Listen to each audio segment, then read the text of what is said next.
नमस्कार, India news Madhya Pradesh Chhattisgarh में आपका स्वागत है और मैं हूं आपके साथ पराग गुप्ता। छत्तीसगढ़ में नवा रायपुर में अटल नगर को लेकर जमकर सियासत हो रही है। दरअसल रमन सरकार में रही राजधानी अटल नगर का निर्माण कराया जा रहा है, लेकिन सरकार बदलने के 3 साल बाद यूनियन बैंक ने नवा रायपुर डेवलपमेंट अथॉरिटी की संपत्ति पर कब्जा कर लिया है। संपत्ति पर कब्जा करने के लिए यूनियन बैंक ऑफ इंडिया ने दैनिक समाचार पत्रों में विज्ञापन दिया है। छत्तीसगढ़ में पहला ऐसा मौका है जब सरकारी संपत्ति एनपीए के दायरे में आई है। यूनियन बैंक के इस विज्ञापन पर अब राजनीतिक बवाल खड़ा हो गया है। पूर्व मुख्यमंत्री डॉक्टर रमन सिंह ने इस विज्ञापन के साथ राज्य सरकार पर तंज कसते हुए ट्वीट किया है, गर्त में जाता छत्तीसगढ़ मॉडल। पूर्व मुख्यमंत्री डॉक्टर रमन सिंह ने भूपेश सरकार पर बैंक द्वारा की गई इस कार्यवाही को लेकर कई तरह के सवाल खड़े किए हैं। उन्होंने चौक चौराहों से लेकर विधानसभा भवन, मंत्रालय भवन और सरकार द्वारा छत्तीसगढ़ महतारी को भी गिरवी रखने का गंभीर आरोप लगाया है। विपक्ष के आरोपों पर राज्य सरकार की तरफ से प्रवक्ता मोहम्मद अकबर ने पूर्व मुख्यमंत्री के ट्वीट और राजनीतिक बयान पर पलटवार करते हुए कहा कि आदरणीय रमन सिंह, आपकी सरकार में हुई कमीशनखोरी का परिणाम है यूनियन बैंक द्वारा की गई ये कार्यवाही। अब एक तरह से बीजेपी और कांग्रेस एनआरडीए की संपत्ति जब्त किए जाने के मामले में एक दूसरे पर आरोप प्रत्यारोप कर रही हैं। लेकिन सवाल उठता है कि जिस सरकार के भरोसे आम जनता बैठी है, जब उसकी ही संपत्ति एनपीए के दायरे में आ जाएगी तो सरकार जनता को कैसे बचाएगी? संपत्ति कुर्क होने से आम टैक्स धारकों और नई राजधानी के नाम पर जो कलंक लगा है उसका क्या होगा? ऐसे ही कई सवालों के साथ आज हम बड़ी बहस करेंगे, जिसमें हमारे साथ कुछ खास मेहमान भी जुड़ रहे हैं। लेकिन मेहमानों के पास जाने से पहले आइए सुनते हैं क्या कुछ कह रहे हैं नेता प्रतिपक्ष धर्मलाल कौशिक। जो निवेश हुआ है बहुत अधिक दर में उसका निर्माण कार्य हुआ है। 2016 में प्रारंभ होके और 2018 के अंत में जाके ये पूरा हुआ है। ये पूरा डॉक्टर रमन सिंह के कार्यकाल के समय का है और उनके द्वारा जो निर्माण हुआ है इसमें कुल कर्ज लिया गया था 262.31 करोड़ और जो जमीन इसमें उपयोग में लाया गया वो 2.659 हेक्टर। अब सवाल इस बात का है कि ऐसे चीज़ों का निर्माण हुआ, जो कॉम्प्लेक्स का निर्माण हुआ है, उसका बाजार में किसी प्रकार का कोई मांग नहीं था, कोई सर्वे नहीं था, किसी प्रकार का कोई अध्ययन नहीं किया गया और जमीन में जो निर्माण कार्य हुआ है उस जमीन में निर्माण कार्य में जो राशि इन्वेस्ट किया गया है, आज यदि हम उसको बेचना चाहते भी हैं तो मार्केट में उसकी कीमत आज दिनांक को भी नहीं है जितने की उसकी लागत आई है। अब इसमें जब लागत का कैलकुलेशन होता है तो जो रिटेल कॉम्प्लेक्स का निर्माण कार्य हुआ है उसके आज की डेट में 9,425 रुपये के हिसाब से उसकी लागत आती है। शहरी क्षेत्रों में पंडरी में जो भी देवेंद्र नगर में, पंडरी में जितने भी कॉम्प्लेक्स का निर्माण हुआ है और जो मार्केट में विक्रय के लिए है, यदि उससे आकलन किया जाए तो नवा रायपुर विकास प्राधिकरण में आज भी जो कीमत निर्धारित है वो उससे भी अधिक है और इस कारण वो उसका विक्रय नहीं हो पा रहा है।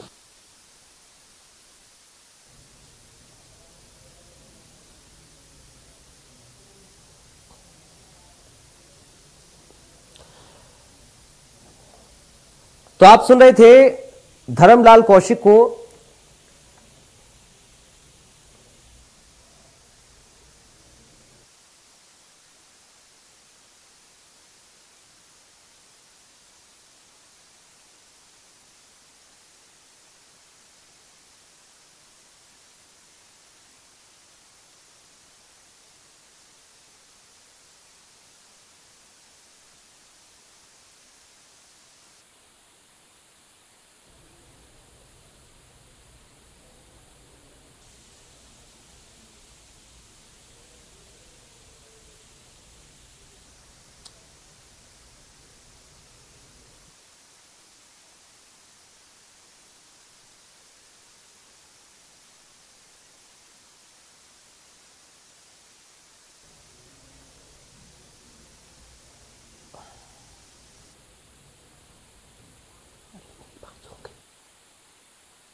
तो आपने इस पूरे मामले को लेकर आज हम चर्चा करेंगे। मोहम्मद अकबर को दरअसल आपने सुना, जिन्होंने सरकार का पक्ष रखा, और धर्मलाल कौशिक का इस पर क्या कुछ कहना है वो अब हम आपको सुनवाते हैं। छत्तीसगढ़ में सरकार के आर्थिक बदहाली की स्थिति को दिखा रही है। ये हम लोग लगातार बोल रहे हैं कि सरकार केवल कर्जा ले रही है और कर्जे के ऊपर अब कर्जा चुकाने के लिए कर्जा ले रही है। इस प्रकार के आखिर बैंक को कार्रवाई करने की क्या जरूरत पड़ी? स्वाभाविक रूप से बैंक कार्रवाई करती है, उसके पहले नोटिस जारी किया जाता है, एक समय अवधि तय किया जाता है, इतने के दिन के अंदर में यदि राशि पटा दी जाए, और उसके बाद में भी जब डिफॉल्ट होता है उसके बाद में बैंक उसमें अधिकृत कार्रवाई करती है। निश्चित रूप से जिस प्रकार से छत्तीसगढ़ में सरकार चल रही है और केवल कर्जा ही कर्जा जो ले रही है, आज स्थिति ये हो गई है कि आपकी संपत्ति को भी बैंक अब जब्ती कर रही है, कुर्की कर रही है। इससे आप अंदाजा लगा सकते हैं कि छत्तीसगढ़ के आर्थिक माली हालत क्या है।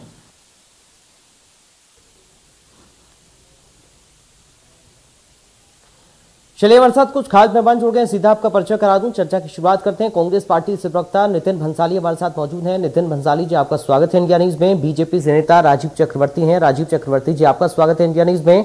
राजनीतिक विश्लेषक हैं मनीष बोरा जी, आपका स्वागत है। सबसे पहले नितिन जी, आप ही के साथ में शुरुआत कर रहा हूं।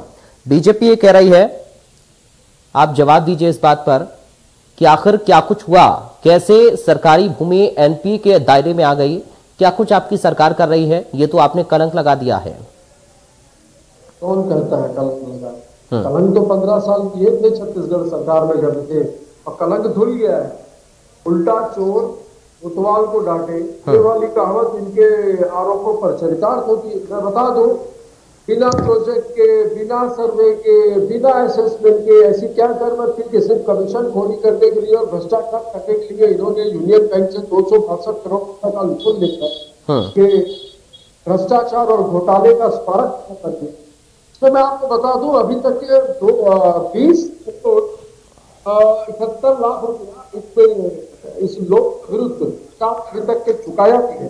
अब यदि हम इसकी लागत मूल्य देखें और इन सबको निकाले तो 9,400 रुपए के आसपास प्रति वर्ष के आसपास इसकी दरें आ रही है, जो कि रायपुर के पॉश इलाके में, चाहे शॉपिंग मॉल की बात करें, रिहायशी इलाका वहां पर है, तो यहाँ पर कोई क्यों इन्वेस्ट करेगा? ये पूरा जो फुटबॉल काटने वाली काफी, जैसा कि आप इनके ऊपर इस पूरी कहानी बैठ रही है, और इसमें पूर्ण रूप से दोषी रमन सिंह जी की सरकार है, जो यहाँ पर भ्रष्टाचार की जिम्मेदारी चलाया।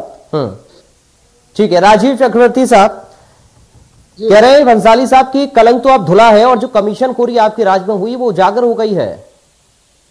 देखिए, ये लफाजी और झूठ केवल कांग्रेस ने कहा है। दरअसल जो कॉम्प्लेक्स बना है उसे IVRCL जैसी देश की प्रसिद्ध कंपनी ने बनाया है, और उसका बहुत बड़ा पूरे इंडिया लेवल पे टेंडर हुआ था। उस टेंडर के बाद जो L1 था, सबसे कम दर्ज इसकी, अब सरकार अपने वित्तीय कुप्रबंध से डूब रही है।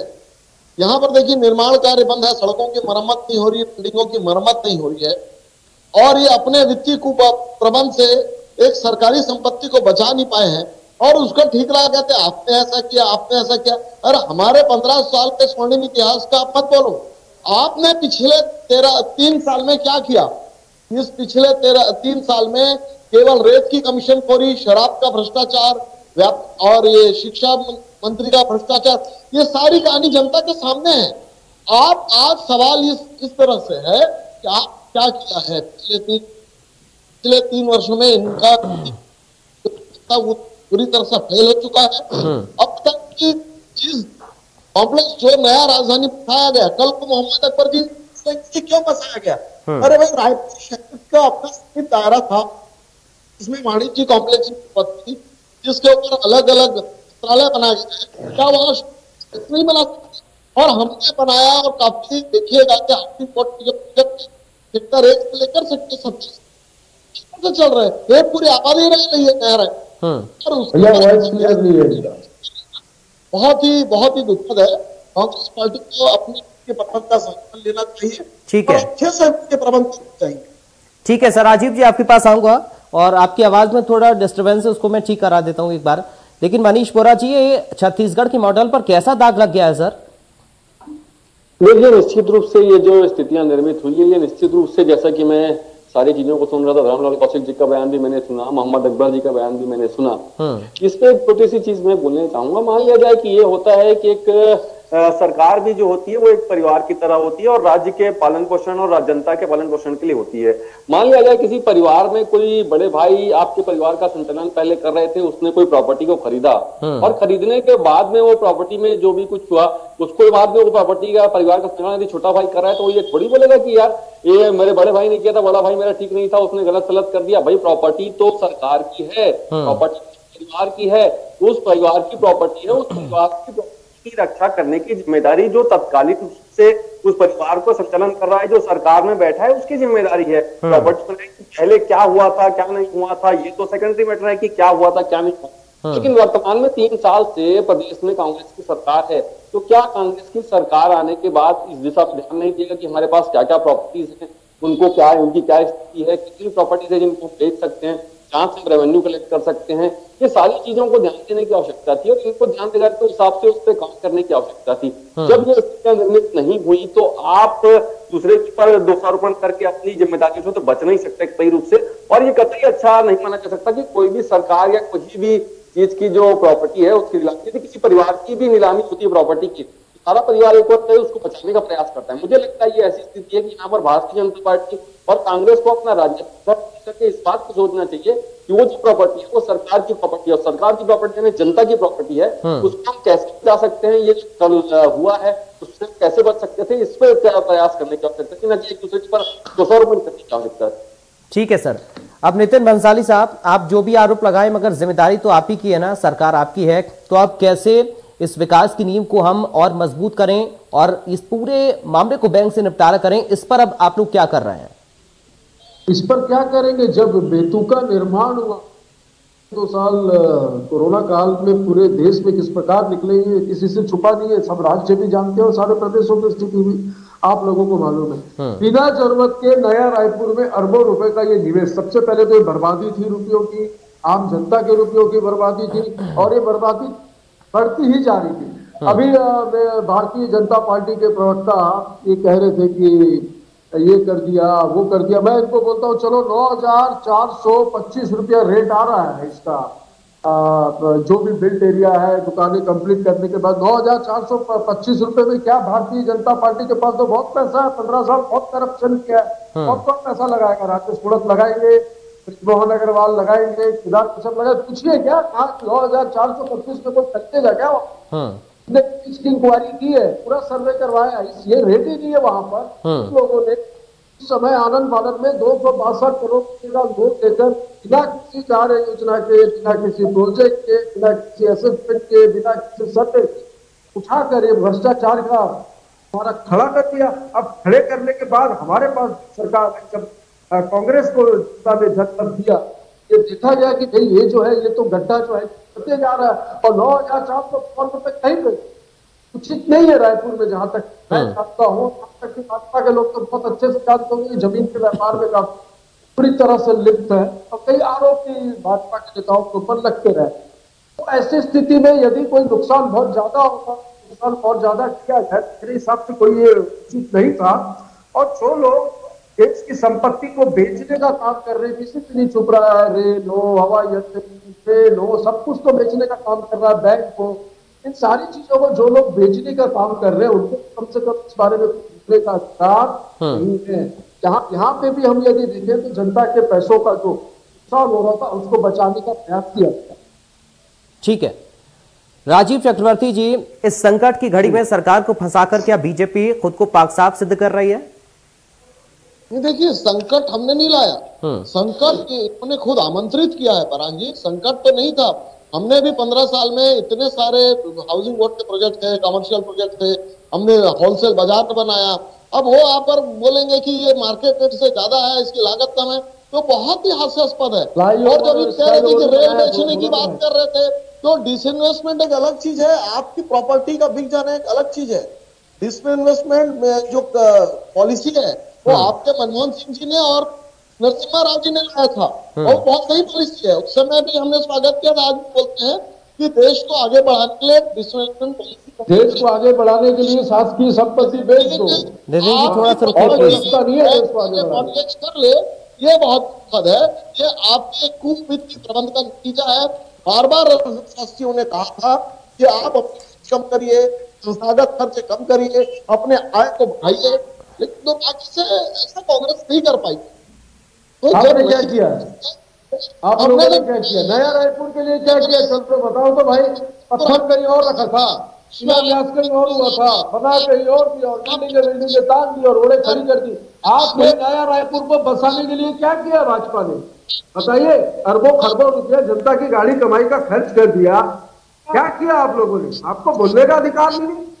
इसका कारण वही है कि हमने बताया है, हमने निर्माण किया, आप लोग उसको है कि कुर्सी और शर्म की बात है।